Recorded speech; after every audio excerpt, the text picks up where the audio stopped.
우리 9절 말씀만 한번 보십시다. 9절 말씀에 이스라엘 왕과 유다 왕과 에돔 왕이 가더니 길을 둘러 간지 7일에 군사와 따라가는 가축을 먹일 물이 없는지라. 아멘. 한번 고백합시다. 말씀이 없으면 방황합니다. 말씀이 없으면 방황합니다. 네, 말씀이 없으면 방황한다. 여러분, 우리 보통 내비게이션을 켜고 운전을 하게 되면 뭔가 좀 안심이 되죠. 길을 안내하는 그런 어떤 도구이기 때문에 예전에 내비게이션이 상용화가 되기 이전에는 다 지도책 펴들고 이렇게 길을 찾아가곤 했습니다. 그런데 내비게이션이 생긴 이유는 우리가 길눈이 오히려 더 어두워졌죠. 왜냐하면 우리가 내비게이션만 의지하다 보니까 내가 의식적으로 이 길이었지 저 길이었지 막 머릿속에 되뇌이면서 의식하던 그런 모습들이 사라져 버리고 말았죠. 휴대폰도 그러지 않겠어요? 예전에 아날로그 버튼식 이렇게 눌렀던 휴대폰을 가지고 있던 시절에는 적어도 전화번호 몇십 개씩은 막 외우던 그런 시절이 있었는데 요새는 내 전화번호도 몰라. 그냥 누르면 되니까 스마트폰이라는 그런 어떤 문명의 이기가 어찌 보면 우리를 더욱더 바보로 만드는 그런 건 아닌가 이런 생각을 해봅니다. 북쪽 이스라엘과 남쪽 유다가 결국은 분단이 되어져서 각자 다른 왕들이 세워지면서 이렇게 오게 되는데 특별히 남쪽의 여호사밧 왕은 분단된 이후에 네 번째 왕으로서 25년을 통치하게 되는데요. 그런데 남쪽 유다는 아달랴라는 그런 한 여인을 제외하고는 그야말로 유다 지파를 통해서 왕이 이렇게 내려오는 어찌 보면 단일 왕조라고 표현할 수 있죠. 단일 왕조. 그런데 북쪽 이스라엘은 반역에 의해서 국가가 이렇게 이루어져가는 그런 어떤 반역의 역사. 특별히 여호사밧 왕과 함께 오늘 모압을 치러 나간 여호람 이런 그런 왕조차도 보통 우리가 오므리 왕조라고 표현하죠. 그러니까 북쪽 이스라엘은 왕조가 9번이나 바뀝니다. 19명의 왕이 있는 가운데 왕조가 9번이 바뀌었으니까 한 왕조당 평균 왕 2명밖에 안 된 거잖아요. 근데 이 아합 왕은 보통 오므리 왕조라 그러거든요. 아합의 아버지가 오므리였고 그 다음에 오므리를 이어서 아합이 왕이 되어졌고 그 다음에 아합의 왕을 이어서 그 아들 아하시아가 왕이 됐지만 아하시아가 병들어서 침상에서 내려오지 못하고 죽었잖아요. 그게 이제 2년, 그러니까 아하시아가 2년 동안 왕을 했는데 그에게 자식이 없었다. 그래서 여호람이 왕이 됐다. 그럼 이 여호람은 누군가? 여호람은 아합 왕의 둘째 아들에 해당되죠. 그러니까 이 이제 아합 왕의 둘째 아들이었던 여호람이 왕이 돼가지고 오늘 몇 년 동안 왕이 되었다 그랬어요. 1절 보니까 이스라엘을 12해 동안 다스렸다. 12년 동안 왕살았다라는 얘기입니다. 그런데 자, 여호사밧 왕이 몇 년 때? 18째 해에 그랬죠. 그러면 18째 해니까 앞으로도 몇 년 동안 더 있어야 돼요? 25년 동안 통치했다 그랬으니까 7년 동안, 그렇죠? 7년 동안 더 통치를 하게 됩니다. 여호사밧 입장에서는. 그런데 여호람이 사마리아에서 이스라엘을 12해 동안 다스렸다. 그러니까 12 빼기 7 하면 5년이죠. 그러면은 여호람 왕이 이렇게 이제 서게 될 때에 여호사밧 아들이 이제 또 왕이 되는 그런 모습이 있겠죠. 자, 어쨌든 이런 상황인데 이 상황 가운데 아합과 여호사밧이 이미 일전에 아람과 그렇죠? 아람과 전쟁을 한 경험이 있었지 않습니까? 근데 이제는 어디하고 전쟁을 하려고 그래요? 모압하고 전쟁을 하려고 그러죠. 그래서 전쟁을 하는데 이 모압은 어떤 나라였는가 보니까 4절에 모압 왕 메사는 양을 치는 자라 새끼양 10만 마리의 털과 순양 10만 마리의 털을 이스라엘 왕에게 바쳤다. 근데 아합이 죽은 다음에 모압 왕이 이스라엘 왕을 배반했다라 그랬죠. 이 모압이라는 나라는 그 아브라함의 조카 롯의 두 딸 가운데에, 그렇죠? 암몬과 모압, 작은 다리에서 생겨난 그런 족속이잖아요. 근데 이 모압은 다윗 시대, 다윗 왕 시대 때에 정복당한 이후에 계속적으로 조공을 바치는 그런 일종의 속국이었거든요. 근데 이제 남북이 분단되면서 이제 북쪽 이스라엘에게 조공을 바치는 그런 나라가 되었댔는데, 근데 이제 그 세월이 아합 왕이 7번째 왕이었거든요. 그럼 오늘 여호람이 9번째 왕이니까 7번째 왕 아합 시대에 아합이 죽으니까 그때 이제 배반을 했더라 라고 하면서 어린 양 10만 마리, 큰 양 10만 마리 이렇게 양털을 깎아서 바쳤으니까 양이 어마어마했겠죠. 그것으로 인해서 이스라엘이 굉장히 유익을 얻었댔는데 배반을 해버리고 조공을 바치지 않으니까 이제 어때요? 다시 한번 그것을 회복하고자 저놈 안 되겠다, 손 좀 봐줘야지, 이를테면 이런 거죠. 그래서 여호람 왕이 사마리아 나가서 온 이스라엘을 둘러보고 가서 이제 유다 왕 여호사밧에게 사신을 보냅니다. 사신을 보내가지고 어때요? 저 모압이 우리를 배반했는데 올라가서 한번 같이 칩시다. 이렇게 하니까 여호사밧이 뭐라고 대답을 해요? 나는 당신과 같고 내 백성은 당신의 백성과 같고 내 말들도 당신의 말들과 같습니다. 왜 그런다 그랬어요? 결국 아합의 그 부인이 이세벨인데 이세벨의 딸이 아달랴거든요. 그러니까 어찌 보면 이 여호람 왕의 오누이가 되겠죠. 여호람 왕의 오누이가 여호사밧의 며느리가 되는 거예요. 이렇게 돼가지고 아합 왕가하고 이 여호사밧 그 왕하고 사돈지간이 돼버립니다. 그러니까 이거 어때요? 사돈지간이 되니까 남몰라라 할 수 없잖아요. 남몰라라 할 수 없어. 그래서 어때? 우리가 남입니까? 어떤 관계에 사돈지간이니까. 그렇죠. 비록 여호사밧 왕이 선한 왕으로 인정을 받았지만 이처럼 북이스라엘과 동맹관계 맺고 이런 것은 굉장히 하나님이 또한 하나님께 마이너스로 작용되는 그런 모습이었는데, 어찌하든 저 모압을 치러 갈까요? 이미 암몬과도 전쟁을 치른 적이 있었기 때문에, 암몬이 아니라 아람과 전쟁한 기억이 있었기 때문에 그때도 같이 동행했죠. 그때는 아합 왕 시대였죠. 그런데 아하시아와 이제 또한 여호람 시대 때도 이제는 또 모압을 치고자 같이 전쟁에 동참할 것을 이렇게 요청을 하죠. 그랬더니 여호사밧 왕이 그 요청을 거절할 수가 없어서 같이 가겠다라고 합니다. 그랬더니 8절에 여호람이 이르되 우리가 어느 길로 올라가리까 라고 얘기합니다. 하니 그가 대답하되 에돔 광야길로 올라갑시다 라고 말하죠. 자, 우리 지금 아합의 둘째 아들이었던 이 여호람 왕에 대한 이야기가 나오는데, 북쪽 이스라엘의 왕들은 19명의 왕이 있었지만 하나같이 악한 왕, 여로보암의 길을 따라, 아버지의 악한 길을 따라 이렇게 평가를 하고 있는 그런 왕들이죠.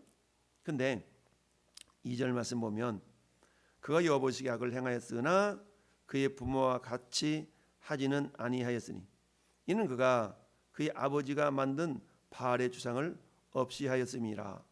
이런 거 보면은 하나님 보시기에 좀 점수 좀 닦겠는데 이렇게 생각할 수도 있는데, 그럼에도 불구하고 그러나라고 하면서 그의 선한 모습이 결코 하나님 보실 때 아름다운 것은 아니었다라고 결론을 맺습니다. 그러나 그가 느바세 아들 여로보암이 이스라엘에게 범하게 한 그 죄를 따라 행하고 떠나지 아니하였더라. 그러니까 바알의 주상을 없애는 이 모습은 뭐예요? 형식적이었다는 것을 알 수 있어요. 그럼 왜 바알의 주상을 없앴는가? 이것은 남쪽 유다와 동맹을 맺기 위한 하나의 술책이었다라는 겁니다. 만약에 이 여호람 왕이 바알의 주상을 없앤 이게 진정성이 있으려 그러면 3절 말씀에 느바세 아들 여로보암이 이스라엘 범하게 한 그 죄, 이 죄를 떠났어야 되거든요. 늘 얘기하지만 여로보암의 죄. 그러니까 이스라엘 19명의 왕들에게 계속적으로 따라다니는 용어가 여로보암의 죄를 따라, 여로보암의 죄를 따라. 이게 따라다니거든요. 그 여로보암의 죄가 크게 세 가지라 그랬죠? 생각나죠? 첫 번째는 뭡니까? 저 북쪽 단과 저 남쪽 베델에 금송아지 만들어 놓고 이것이 너의 하나님이다.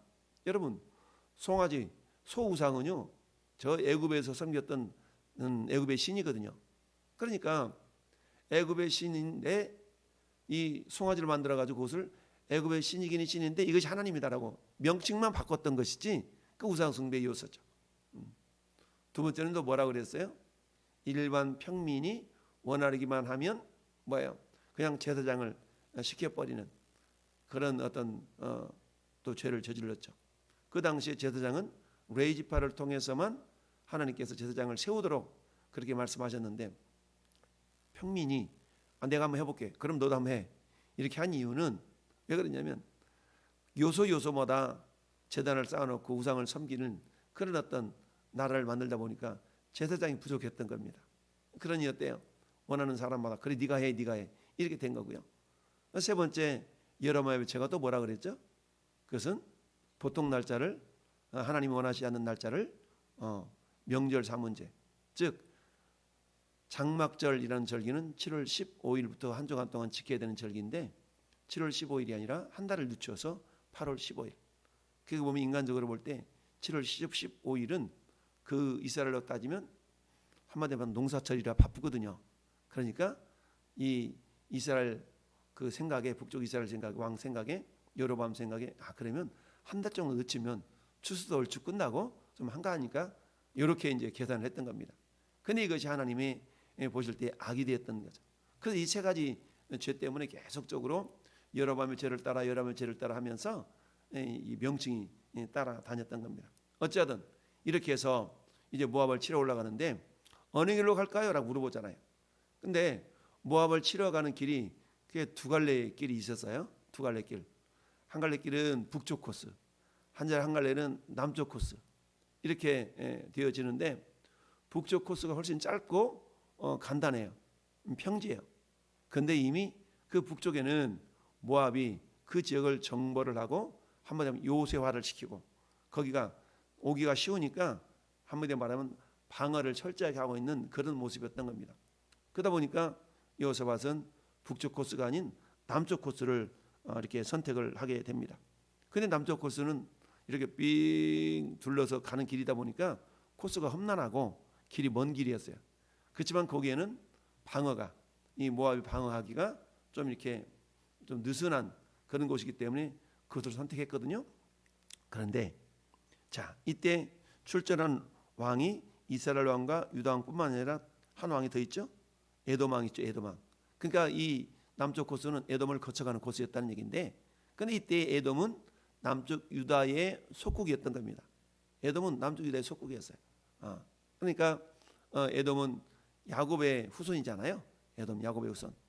그렇게 해서 에돔은 유다 왕이 출전을 하니까 그 길을 거쳐서 가니까 어쩔 수 없이 에돔이 유다의 왕과 함께 출전할 수밖에 없는 그런 상황이었던 거죠. 그러니까 이렇게 거슬러 보면 이스라엘 왕 요람은 굉장히 어찌 보면 약삭받은 사람이었다라는 것을 볼 수가 있어요. 예전에 아합 왕이 그랬잖아요. 아합 왕이 아람 나라와 전쟁을 갈 때 나는 평민복으로 복장으로 갈 테니 당신은 왕복을 입으셔. 이렇게 해서 여호사밧 왕이 곤란을 겪었던 적이 있잖아요. 그런데 이렇게 해서 가는데 여기서 9절 중반절에 둘러간지 이랬잖아요. 둘러갔다. 이 단어는 어떤 의미가 있냐면 방황하다, 헷갈려다 이런 어떤 의미가 담겨져 있는 단어예요. 그러니까 둘러가는데 둘러가는 길 자체가 어떤 의미가 있냐면 이스라엘 백성들이 광야에서 하나님의 말씀에 불순종함으로 40년 동안 유리 방황했잖아요. 가데스 바네아에서 하나님을 신뢰하지 못한 그 일 때문에 결국 출애굽 1세대가 광야에서 유리방황하면서 다 죽게 되는 그런 일이 발생했죠. 그때 그 모습이나 지금 둘러간 요 모습이나 단어가 같은 단어예요.